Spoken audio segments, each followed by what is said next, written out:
Dekat tu tunggu-tunggu lah tadi, tunggu-tunggu dan peguam pun tak apa, Abang Mod okey Abang Mod, terima kasih banyak-banyak. Saya pun orang dekat tu tunggu-tunggu lah tadi, tunggu-tunggu dan peguam pun ada 2-3 kali. Cuma saya cakap tadi mungkin ada masalah kot dekat Singapura. Saya bagi alasan lah. Cuma saya ada berapa ratus je untuk saya nak pergi ke nak pergi transfer hari ni. Sebab apabila peguam tu tengok Abang Rafi dah makin menggila. Jadi sebelum dia menggila keterlaluan, kita kena stop dengan benda ni.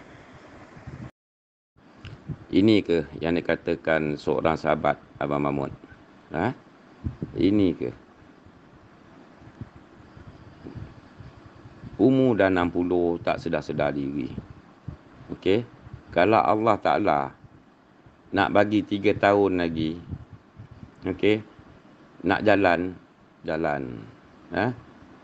Inilah dia. Makrifat apa yang dia bawa, saya pun tak tahu. Hidup penuh dengan nafsu. Okey, besok saya akan buat satu laporan polis ke atas keselamatan anak-anak saya. Dan kalau dia datang ke rumah saya, terjadi apa-apa hal, saya tidak bertanggungjawab.